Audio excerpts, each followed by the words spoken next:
Good morning. Hello, everybody, and welcome back to the Talk webinar program.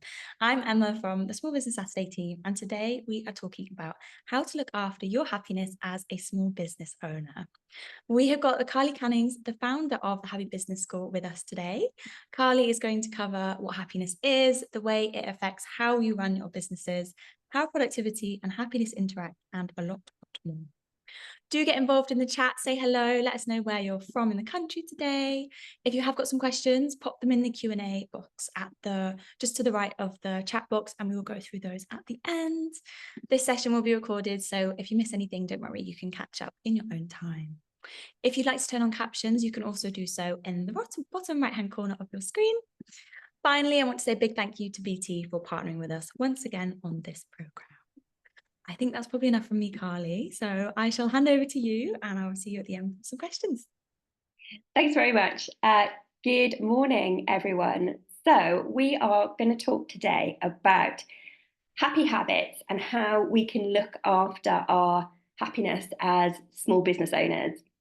I'm sure you have the same experience as me when it comes to looking after your happiness as a small business owner, and we often put ourselves at the bottom of that list. We're busy looking after the happiness of our clients, our employees maybe, everyone else, and we normally come to the bottom of that list. But I'm going to tell you why it's really important that we raise ourselves up a little bit up that list and start really looking after our happiness, because actually, as we'll discover, happiness is one of the most underused drivers of success. So let me tell you what we're going to cover in our time together this morning. So we're going to look at what we mean by the concept of happiness. What is it? You might think you know the answer to that, but actually we're going to explore what happiness really means and how it affects us when we run our businesses.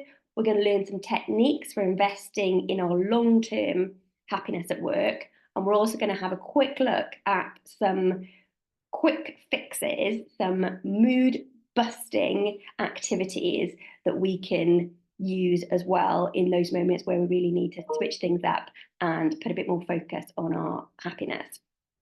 We're also going to have a quick look at how productivity and happiness interact, because I know that's a big challenge for lots of business owners.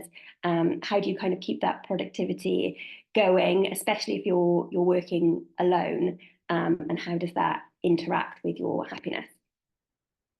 So before we get going, let me introduce you to me. I am Carly Cannings. I am founder of the Happy Business School. I set up the Happy Business School about coming up for 3 years ago. In a previous life, I was actually a solicitor, and I spent many years working in the corporate world. And I didn't know it at the time, but the seed for the Happy Business School was actually sown when shortly after I had my daughter back in 2018, and 6 weeks later, I developed rheumatoid arthritis. As you can imagine, it was quite a tricky period, learning to navigate parenthood and learning to live with a chronic illness. Thankfully, at the time, I was quickly diagnosed, which isn't the case for lots of people. And my brilliant consultant, got my physical symptoms under control really quickly. But actually, the biggest challenge for me was the psychological impact of being diagnosed in my mid-30s with an unpredictable chronic condition that would have to be managed by drugs for the rest of my life. And I knew that if I was going to get on with my life and not let my condition get the better of me, I had to start looking at things differently. So I started becoming really interested in the power of mindset, and later started reading about positive psychology. And over time, I started to view my illness differently and realized that it had actually made me stronger, more resilient, braver, better asking for and accepting help, and really grateful for everything that I had. I then returned to work after my maternity leave. I did that classic part-time juggle. I was in a fairly senior leadership role, and I was kind of held up as this sort of poster girl for doing it all, and failed miserably. I wasn't happy. I didn't feel I was being the best mum. I didn't feel I was being the best employee. And I started to realise that my time in corporate was probably coming to an end. And I'd read a book called The Happiness Advantage by an American chap called Sean Achor. And he talked about how he uses positive psychology techniques in the workplace. And this really sparked something in me. And I thought, I wonder if there's something that I could take from my years of leadership experience, working with teams, working with people. But I wonder if I could put my own spin on it and do something a little bit different in this space. So the seed was sown for the Happy Business School, and I spent about 18 months in the background, squirreling away, still working on this idea until I finally got to the point where I realised that I either needed to go for it and have a go at running this business, or I needed to put it to bed. And I decided, with the support of my wonderful husband, who you'll see in the picture there, that I would give up my nice, comfortable, well-paid corporate job and go it alone and start the Happy Business School. And I said that was nearly 3 years ago. So what is the Happy Business School all about? Well, my mission, quite simply, is to make workplaces happier. I want to create successful, people-centric cultures where happy people can truly thrive at work. And the way that I do this, I work with organisations of all shapes and sizes, and I have this sort of two-stage approach. Part of my work is equipping individuals with the understanding and tools to gain or perhaps regain control of their own happiness. So that's about the tools and techniques and individual, what we can do individually to be a bit more in control of our happiness. And the other side of the coin, if you like, is to help leaders create intentionally people-centric cultures where everyone is encouraged to thrive. So it's the individual tools and techniques, but also that backdrop, that ecosystem that's happening within the organisation, and whether that is truly supporting people to be able to thrive. So I work with lots of leaders and leadership teams to get them thinking about what they can do to really create the optimum environment for their people to be able to thrive at work. So what is happiness? It might sound like a bit of an obvious question, but happiness means lots of different things to lots of different people at lots of different times. So it comes in lots of forms, it's very personal, and it changes regularly. So some psychologists have had a go at defining what happiness means, and there three sort of key factors that often get talked about is having pleasure, engagement, and meaning. And actually, it's the combination of all three of those things that makes for happiness. Another psychologist came up with these 10 words that you'll see in white on the screen. And the idea of these are to encapsulate all the different forms that happiness comes in. So you've got joy, gratitude, serenity, interest, hope, pride, amusement, inspiration, awe, and love. And I'm sure you could add at least another 10 on. And I suppose the point of this is to really get you thinking about all the different forms that happiness comes in. So when we're thinking about how we can make ourselves happy, actually what we need from our happiness varies at different points, at different times in our life, at different times in the week even. And it comes in all these different forms. So sometimes it's about being really joyful and sort of buzzing, and other times it's about finding that kind of calmness and that serenity. So why does it matter if we're happy at work? So actually, there are tons and tons of benefits of being happy at work. Some of these might be more obvious to you than others. So we're more productive when we're happy. We're more creative. So we're better at sort of finding solutions to problems, as well as being creative in the sort of artistic sense. This is really about being creative in the problem solving sense. This is one for employees, but employees tend to have higher performance ratings when they're happier. We provide better service, which is really important to us as small business owners, that we're able to serve our customers better when we're happier. We're less likely to burn out or to be sick. We sell better. So people achieve higher sales generally when they're happier. We're better at overcoming the adversities and challenges that we might face. And we're actually even more analytical and accurate when we're happier. So our brains just work better when we're happy. And actually, we tend to sometimes think of our happiness as being determined by the things that are going on around us. But in fact, 90% of our long-term happiness is determined by internal factors. Now, some of that is genetics, but actually a significant proportion of that is things like mindset. So it's really important as we go along that we remember we're actually far more in control of our happiness than we might think we are. It's also important to remember that happiness is a journey, not a destination. So if we keep thinking about this utopic state of happiness that probably doesn't even exist, that we're trying to get to, then we're really at risk of missing out on all the amazing things that we might experience along the way. And every time we have success, our brain actually changes how we define success. So it sort of moves the goalposts.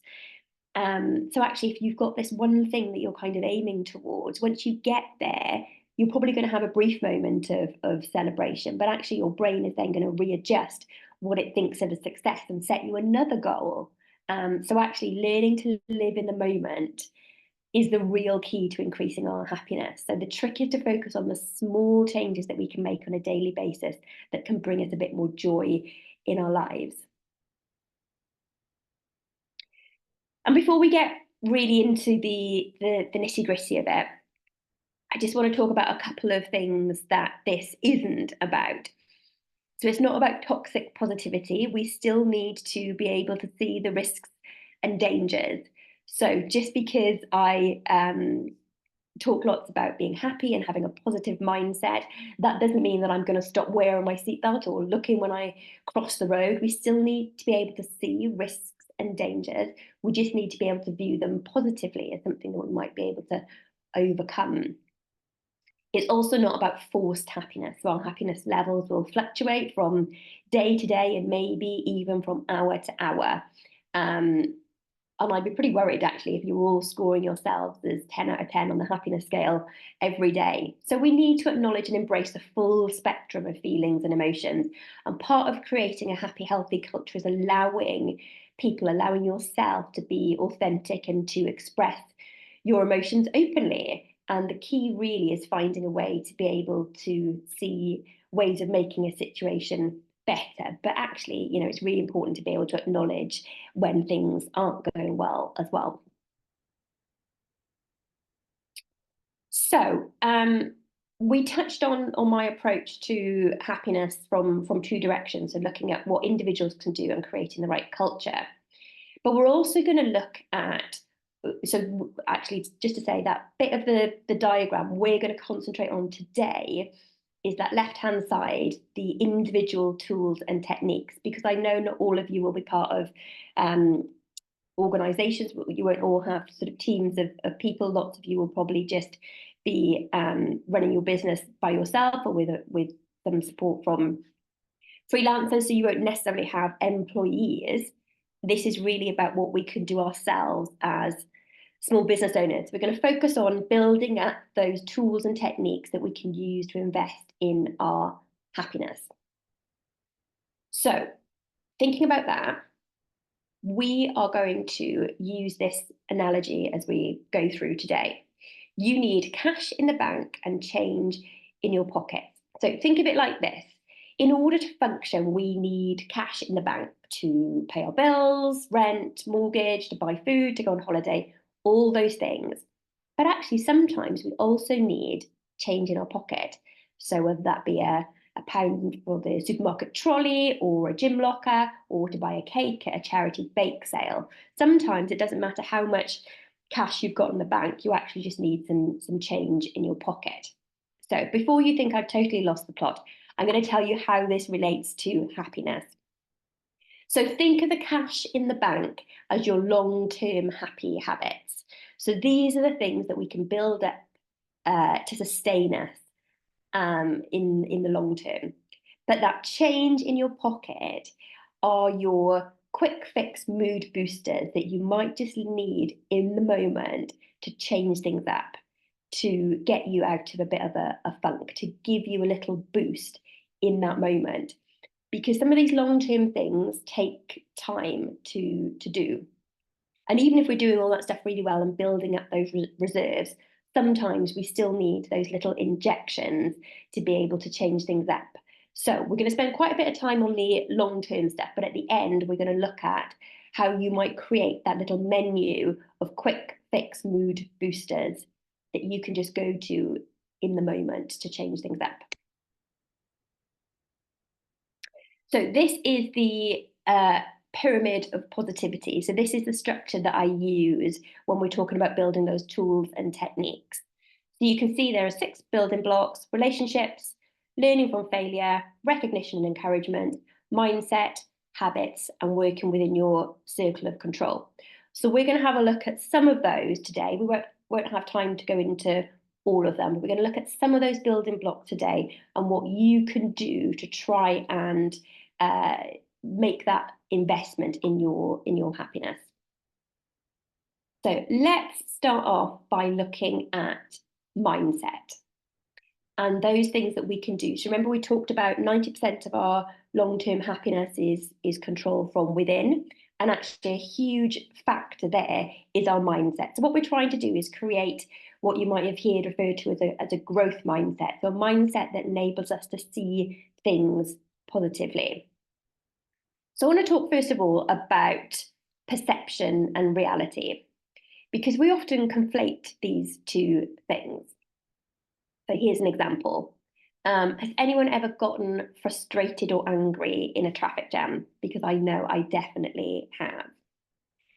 Now, the reality in that situation is that there is a traffic jam. But how we perceive the traffic jam depends on how we feel about it and therefore how we react to it.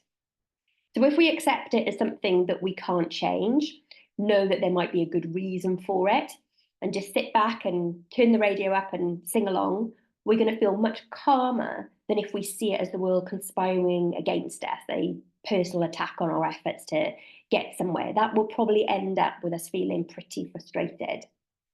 So that's just a brief example of that difference between the reality of the situation and how we perceive that reality. And that's a really important thing to remember as we go through, that we want to work on developing our ability to separate out the reality and our perception of that reality. And the challenge for us really, when we find ourselves perceiving things negatively, is to try and reframe the situation. So you might have heard of reframing. It's a principle from psychology.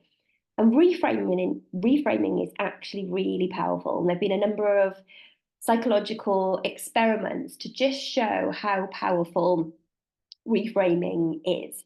So back in 2008, when Barack Obama was elected as the first Black president of the United States, some psychologists decided to have a look at what the impact of that might be on students, and particularly young Black students.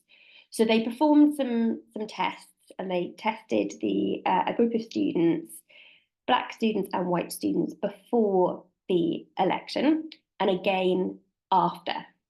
And before, the white students outperformed their Black counterparts.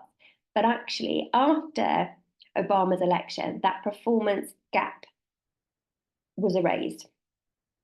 And what the psychologists concluded was that because these young people were seeing a person that looked like them in a position of power, it actually adjusted and reframed their perception of their own ability and had a direct result on their performance.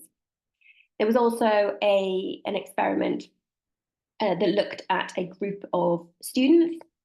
A psychologist went into an elementary school in the US and performed intelligence tests on the students. And they identified to the teachers a group of students as academic superstars.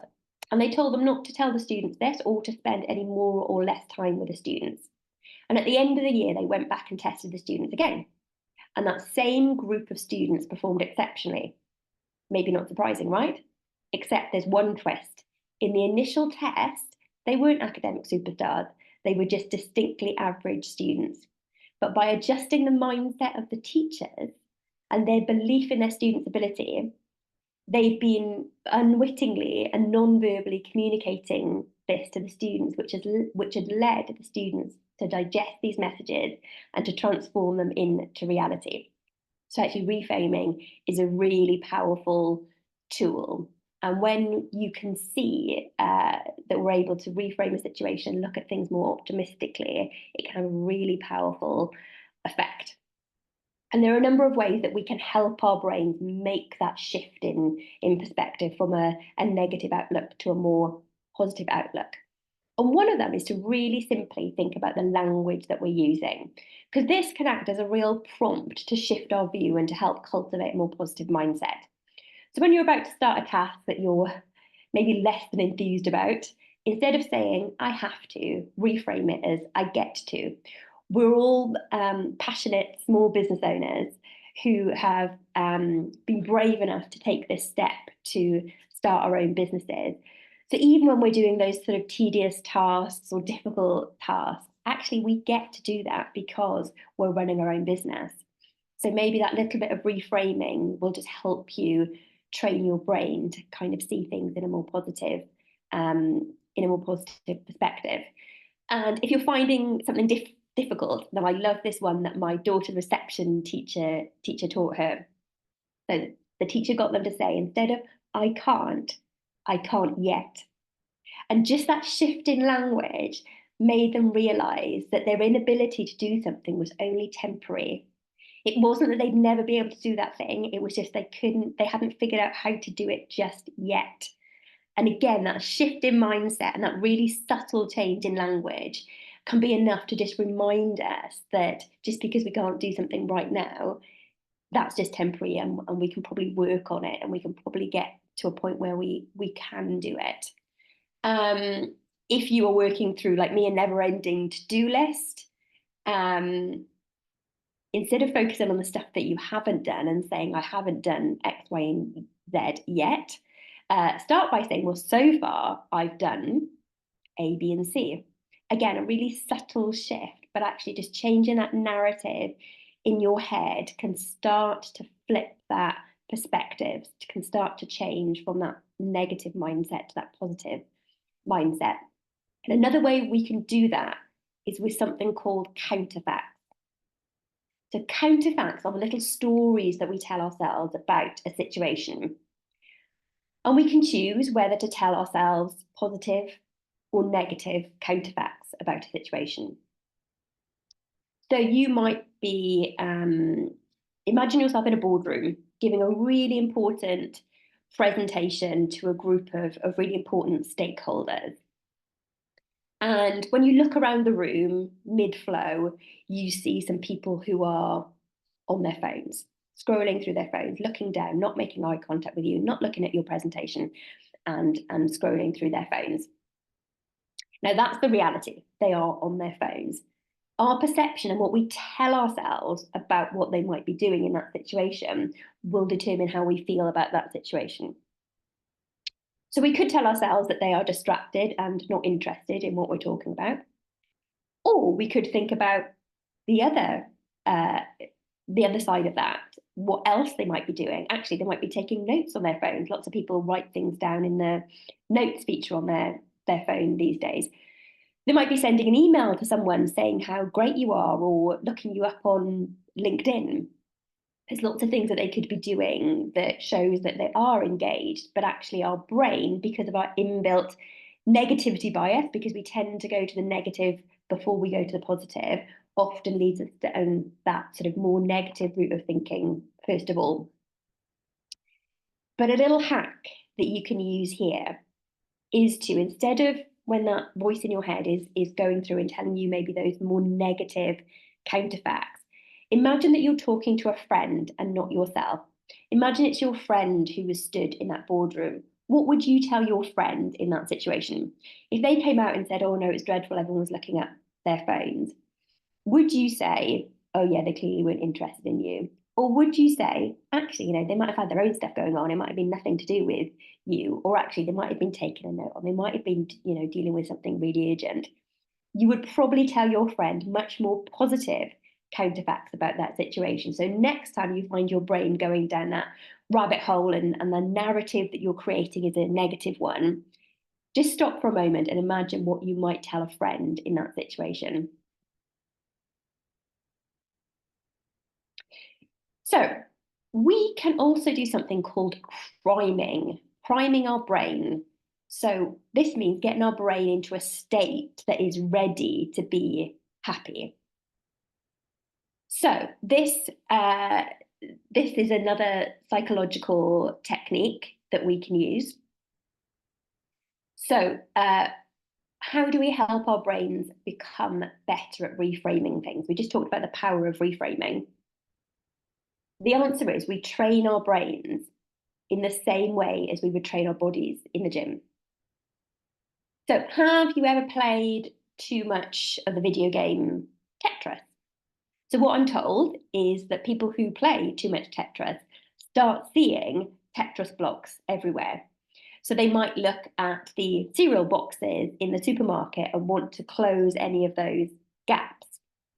They might look at skyscrapers on a city skyline and want to turn them and fit them in. They see everything in block formation because they've primed their brains to see it that way. If you've ever bought a new car and done some research into the make and model that you want to buy, suddenly you start seeing that make and model everywhere. You can't walk through the supermarket car park or drive down the motorway without seeing one of those types of car that you've been researching or maybe that you recently bought. And again, that's because we've primed our brains. We've trained our brains to become really focused on that particular make and model of car, and therefore we see it really easily without having to look. This is a really great example of priming. So if we want to help our brain see things more positively, we can prime it to do so. So when we make a conscious effort to notice the positive things around us, they become easier to see. When we take time to remember the things that we're grateful for, it helps our brains access positive thoughts more easily. So there are various ways that we can do this. You might want to try writing down 3 good things that have happened each day. So you might want to keep a notepad near to your bed. So the last thing you do at night is you write down 3 positive things that have happened that day, or 3 things that you're grateful for. And what you're doing is you're training your brain. So because you're actively making your brain think about those positive things, you will see them more easily. For the first few days, it might feel quite effortful to think of those things because you're not used to thinking of them. The more you do it, the more you will become accustomed to finding them. They'll be popping into your brain. You'll be thinking about them even when you're not sitting down at night. You'll just be thinking of them during the day because you've trained your brain. Just like we can train our brain to see that make or model of a car, we can train our brain to see the more positive things around us. So these are just some other things that we can do. We can practice gratitude. So, much in the same way as I've just talked about writing positive things down, you might want to write some things down that you're grateful for. We can soak up positive experiences. So what I mean by this is when something good happens, stop and recognize those feelings, recognize those emotions, and it will help your brain think, actually, when something good happens, when I when something I do something positive, then these are the great emotions that I'm trying to evoke. Another thing we can do is to find opportunities for mindfulness. So when it comes to happiness, cortisol, the stress hormone, is kind of our enemy. So we want to find opportunities in the day where we can try and lower those cortisol levels. So you might be sort of having a really stressful day and you're kind of, you feel that your stress levels are quite high. So what we need to try and build in is those opportunities to kind of decompress and just take a moment. So I'm a big fan of something called habit stacking. So this is where we bolt a habit onto an existing habit. So this might be when you boil the kettle to make a cup of tea, that instead of scrolling on your phone or, putting the washing out or whatever it is, that you just take that moment while the kettle boils to stop. Because actually all mindfulness is just being still and sort of, focusing on maybe looking out of the window or doing something that isn't busy, that's something that is still and calming. So you might want to focus on your breathing or look at, if you've got a nice view from your kitchen window, have a look at something in nature, a tree or something like that, that just allows you to stop and just brings those stress levels down a little bit. And if we can find a few opportunities in the day to do that, to just kind of press that reset button, that's really valuable. Being kind, actually, what a great uh, boost for feeling great is to be kind, is to just do something really small but really kind for someone, because that's a really great way to release those endorphins. And also the other thing we can do is recognize and challenge those patterns of negative thinking. So we talked on the last slide about, that meeting situation, the counterfacts that we might tell ourselves. So actually recognizing when our brain is going down that route of negativity, so we can pull it back and start trying to tell ourselves some more positive counterfacts is really important. And even if you can't adjust your thinking just yet, even just recognizing when your brain is going down that negative route is a really great starting point. So next we're going to look at relationships, because actually relationships really matter. And there was a study called the Harvard Men's Study, which was the longest running psychological study of all time. And it looked at a group of 268 men who started going to Harvard in the 1930s. And a psychologist decided to start tracking these men's happiness levels throughout their lives. And he kept checking with them at different points in their lives to work out whether they were happy and what was going on in their lives that might have led them to be happy or not. And he was asked, George Vaillant, who was the psychologist, was asked to sum up the study by an interviewer. And this is when he was asked to sum up what the biggest driver of happiness was. This is what he said: love, full stop. So he concluded that our relationships with people matter and matter more than anything in the world. And actually, there was a study called the Very Happy People Study, brilliant name, and it found that the one thing that distinguished the happiest 10% of people from the rest was the strength of their social relationships. And I think this is a really important one to bear in mind when we are small business owners, when we spend a lot of time by ourselves, when we're in that situation where kind of, the buck stops with us. We might not have all that opportunity to be able to be around people as much as we would like to be sometimes. But actually, it's really important that we make time for those connections with people. So the little luggage tags here will just tell you some of the physical benefits of interacting with people, being sociable with people.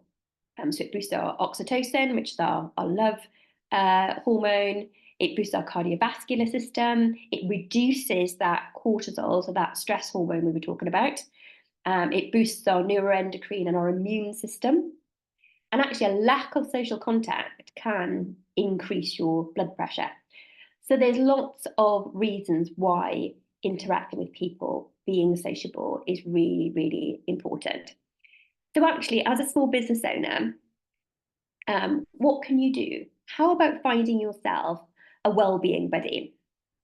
So how about finding someone that you can be accountable to for your well-being, that can check in, you can check in with each other, that you can just send each other a little message saying, how are things going?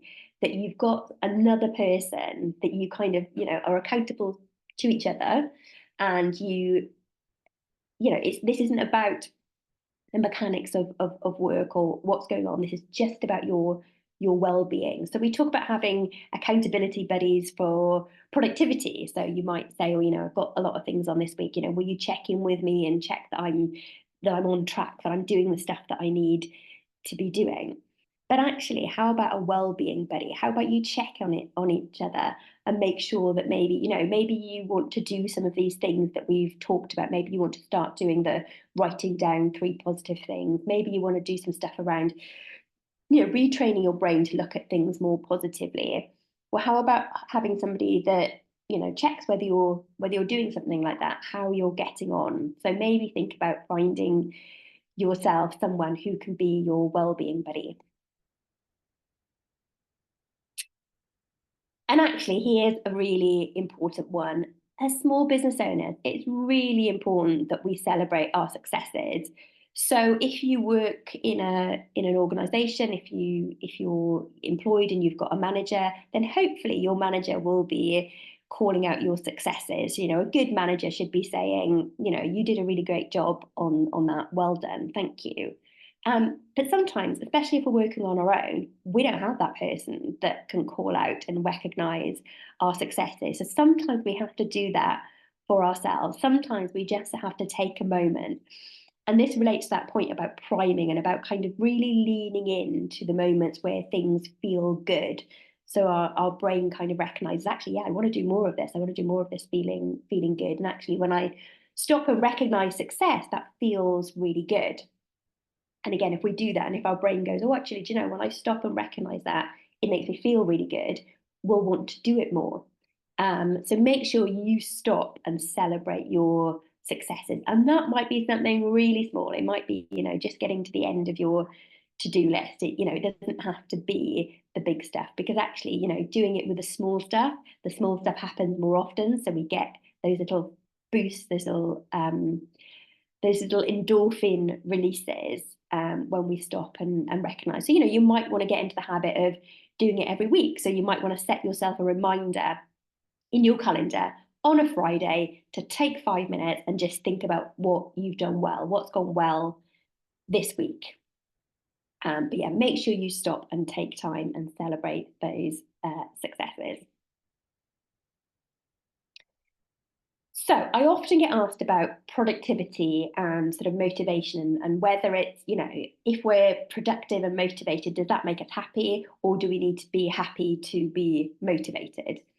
But actually, yeah, we need to be happy to be productive most of the time. It helps. I mean, you need to get things done as a small business owner, you get it done, but actually we're normally more productive if we've got that sort of happiness, that positive state of mind. But actually, there are some little things that we can do to give ourselves those little boosts to kind of kickstart, if you like, our productivity. So I quite like to set something up on a Friday that I finish off on a Monday. So sometimes you get to a Monday morning and you think, gosh, I don't know where to start. I don't know what to do. Maybe I've got so much on, I don't know where to start. But if you tee up something on a Friday, so you do kind of, 75, 80% of something, and then you can just kind of finish it off on a Monday. So I might, for example, write my newsletter on a Friday and then just read it through and send it on a Monday. And immediately on that Monday morning, I've got that boost of kind of ticking something off my list. And it feels like a really positive start to the day. Now, I've done quite a lot of the hard work for that on Friday. But actually, what a nice way to then, tick something off and finish something off on a Monday. And it makes you feel good as you kind of go into the week. The other productivity hack that I love is working in sprints. So some of you might have heard of the Pomodoro technique, where you set a timer for 40 or 45 minutes and you work really intensely for that period. And then you have a break of 5 or 10 minutes afterwards, and then you work in another sprint. So it's particularly good if you get easily distracted by things, that you can really focus on that task for a short period. Then you might want to build in, you might want to use that 5 minutes at the end to try and bring a bit of mindfulness into your practice. So you might want to be really productive. Then you might want to go and, sit quietly for 5 minutes, go and make a cup of tea, but use that time while the kettle's boiling to just do some deep breathing, just to reset those cortisol levels. And things like that really can help with your productivity and giving it that little boost. So if you think back to my analogy at the start about cash in your bank and change in your pocket, what we've just looked at is that cash in the bank element. So what can you do to build up those long-term happiness habits? But actually, sometimes in the moment, we just need to change things up and we need that change in our pocket. What can we reach for in the moment that gets us out a bit of a funk? Now, these are very much just some suggestions, and what I would encourage you to do is to come up with your own list of 10-minute mood boosters. So what can you do? What can you have on your list that you know really does it for you? And we'll have this list. And the idea of having a list and a selection is that some things will feel right one day or in one situation, and other things will feel right in other situations. So having some options is really good. So some things that you might want to think about having on your list is meditating. So actually meditating isn't complicated. It doesn't need a podcast or an app. It's really just about being present in the moment and focusing on your breathing and trying not to allow that other noise in, or just letting it in and letting it sort of float out. That's all meditation is. You don't need long. 5-10 minutes is great. Think about something in the future that you're excited about. So actually you might want to spend a few minutes thinking about something that you've got coming up, because actually there's some evidence that says we can get just as much of a happiness boost about thinking about the positive thing that we're going to do as from actually experiencing it. Commit a conscious act of kindness. We talked about that as being a primer for happiness, but just do something small. You might be in a coffee shop and you might want to pay for the person in front's coffee. It might just be holding the door open for a mum that's struggling with her pushchair, or a dad. Something little, but it really does give you a boost. You might want to walk around the block. So if you're working from home and you feel you're kind of, in a bit of a funk, just getting out, moving your body, being out in the fresh air, it can be amazing. And sometimes we really fight against that because we say, oh, well, I'm too busy for that. But actually, if that's the narrative that's going on in your head, it probably means that you need to take that walk even more if you're fighting against it. Listen to an upbeat song, write down 5 good things about your life, watch a funny YouTube clip, watch a funny video, send a text or an email to a friend, check in with somebody that you haven't spoken to in a while. Doodle or sketch is some people find that kind of, having a little outlet for your creativity really helps. Stretching, so much like the point about going for a walk, something that moves your body can be great. So I would encourage you to have a think about what might be on your list. What options might you want to have available, so that in that moment where you feel you really need an instant boost, what are you going to go to? What's going to be your go-to activity that you're just going to spend 10 minutes doing to help kind of reset things?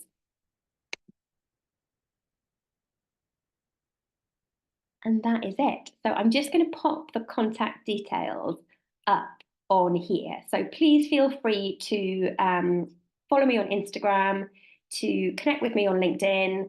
I've got my email address there. So yeah, take a snap of this and yeah, get in touch. And I think we're going to throw over to questions. Fabulous. Thank you so much, Carly. That was absolutely amazing. I loved your pyramid of positivity. I think that was great. And there's so many people saying this is what I do to be happy. Someone's just said they baked a Harry Potter tunes. I think that's so random, but so great. So happy. So fabulous. Thank you so much. As you said, we've got some questions. I will dive straight into those. The first question is about imposter syndrome. And this person's asked whether you've got any tips about how you can kind of persuade yourself that that's, you're better than that, or anything that you can suggest to overcome that. Oh, that's a really timely one, actually. So I posted on, so if you follow me on socials, every Friday I post a 5 for Friday. So it's 5 tips every Friday about investing in your happiness. It might be about workplace culture. And last Friday I posted 5 tips about stepping outside of your comfort zone and about kind of embracing situations where you might feel imposter syndrome. And this was because I was invited to the House of Commons to give evidence on the new Employment Rights Bill and what it means for workplace culture. And I had total imposter syndrome. I even to the point that I emailed them to check that they actually wanted me. How bad is that? I didn't believe in myself. And actually, I had a word with myself and I said, actually, you are good enough. And I think, it comes back to that point about recognizing where your brain is going and recognizing that sometimes, well, quite often we go down that negativity bias. So it comes back from our caveman days where we were used to having to, fight off saber-toothed tigers. We were always kind of scanning for risk. And therefore our brain still hasn't evolved on from that. And we still kind of see the negatives before we see the positives. And recognizing that happening is so important. So I recognized that the narrative that was going on in my head was really negative, that I was saying, why me? Am I good enough? And I was able to recognize that and then kind of switch it up. And I used that technique that I talked about, what would I say to a friend? Would I say, why do they want you? Or would I say, good on you, amazing, of course they want you, why wouldn't they want you? And I think it's that just changing that narrative, so recognizing where your brain is going and saying, that's okay, that's natural that my brain's going to that place, and just learning to kind of change it up. And I think the talking to a friend technique is a really good one. Definitely. I definitely agree. It's all about reframing, as you say, isn't it?